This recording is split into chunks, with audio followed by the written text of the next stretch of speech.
नमस्कार दोस्तों, मेरा नाम डॉक्टर दीपक धनखड़ है और आप सभी का मेरे चैनल की एक और वीडियो में स्वागत है। आज की वीडियो में हम डिस्कस करेंगे कि डायलिसिस हम किसको बोलते हैं।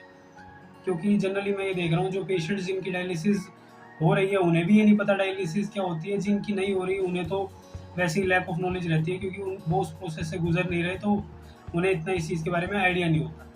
लेकिन एक पेशेंट को ये पता होना चाहिए कि उसके साथ जो प्रोसेस हो रही है या होने वाली है वो असल में है क्या। तो dialysis is a process by which body toxins, waste material and excess water is removed from your body।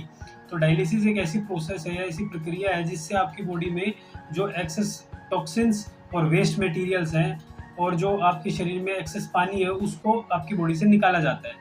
Generally ये एक हेल्थी पर्सन में उनकी किडनी करती रहती है रेगुलर बेसिस पर, लेकिन जब आपकी किडनी फेल हो जाती है या जिसे हम कहें CKD स्टेज 5 में पहुंच जाती है, तो इस प्रोसेस को करने के लिए हमें एक्सटर्नल मशीनरी की ज़रूरत पड़ सकती है। अब बात करते हैं कि भाई हीमोडायलिसिस जो है कब अस्तित्व में आई या डायलिसिस कब अस्तित्व में आई। तो 1940s में, ये 1940 के आसपास डायलिसिस की खोज हो चुकी थी और 1970 में ये आम प्रचलन में हॉस्पिटलों में यूज़ होने लगी थी ग्लोबली। इंडिया में थोड़ा इसका चलन लेट हुआ और आजकल भी लोग इससे हिचकिचाते हैं डायलिसिस कराने में। अब आते हैं डायलिसिस के टाइप्स के ऊपर। डायलिसिस जो है वो दो तरह की होती है, एक होती है हीमोडायलिसिस और दूसरी होती है पेरिटोनियल डायलिसिस। हीमोडायलिसिस को HDP बोल देते हैं शॉर्ट फॉर्म में, और पेरिटोनियल डायलिसिस को PDP बोल देते हैं कई बार एब्रीवेशन के तौर पे, नहीं शॉर्ट फॉर्म में। अब असल में हीमोडायलिसिस होती क्या है। हीमोडायलिसिस, हीमो से आप समझो आपका ब्लड, यानी जो डायलिसिस आपकी खून की सहायता से हो उसे हम हीमोडायलिसिस बोलते हैं। और पेरिटोनियल डायलिसिस जो होती है वो आपके पेट के माध्यम से की जाती है, यानी जो आपका बेली है, पेट है, उसके अंदर जो एक फ्लूइड डाल दिया जाता है और जो आपकी पेरिटोनियम है, यानी जो आपकी एक मेम्ब्रेन है, वो फिल्टर का काम करती है। इसमें डायलाइजर नहीं होता, जबकि हीमोडायलिसिस में डायलाइजर होता है। सबको पता है जिसकी डायलिसिस हो रही है कि उनके में डायलाइजर यूज होता है। उसके बाद जो पेरिटोनियल डायलिसिस है, इसे घर में बड़ी आसानी से किया जा सकता है, जबकि पेरिटोनियल डायलिसिस जनरली घर पे करना इतना आसान नहीं है, इसे हॉस्पिटल सेटअप में ही किया जाता है। पेरिटोनियल डायलिसिस जो होती है उसमें फ्लूइड्स की ज़्यादा रिस्ट्रिक्शन इंसान के ऊपर लगाई नहीं जाती, यानी पेशेंट के ऊपर नहीं लगाई जाती।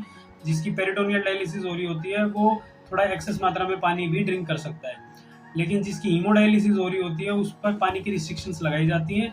जिसकी डायलिसिस हो रही होगी वो इस बात को समझ सकता है कि उनके डॉक्टर साहब ने उनको 1 लीटर या फिर 1.5 लीटर के आसपास ही पानी अलाउ किया होगा, क्योंकि ज़्यादा पानी पीने पर जो है उन्हें एक्सेस डायलिसिस करानी पड़ सकती है। जैसे हफ्ते में अगर 2 बार हो रही है तो 3 बार भी कई बार उन्हें करानी पड़ जाती है, क्योंकि बॉडी में ज़्यादा फ्लूइड भर जाता है। उसके बाद दोनों में एक और बड़ा डिफरेंस है, जो पेरिटोनियल डायलिसिस है उसके सेशन जो होते हैं वो छोटे होते हैं, वो जल्दी हो जाती है, जबकि जो हीमोडायलिसिस होती है वो उसको करने में लगभग 3 से 4 घंटे मिनिमम चाहिए ही चाहिए ढंग की हीमोडायलिसिस होने के लिए। तो अब आप बेसिक डिफरेंस समझ चुके हो कि 2 टाइप की जो डायलिसिस है उसमें बेसिक डिफरेंस क्या है और असल में डायलिसिस क्या होती है। मेरे चैनल पर ऐसे ही जो आपके मन में डाउट है उनके ऊपर वीडियोस आती रहती है। आप मेरे चैनल को सब्सक्राइब कर सकते हैं ताकि आपके जो कॉमन डाउट्स हैं उनको टाइमली हम क्लियर कर सकें। धन्यवाद।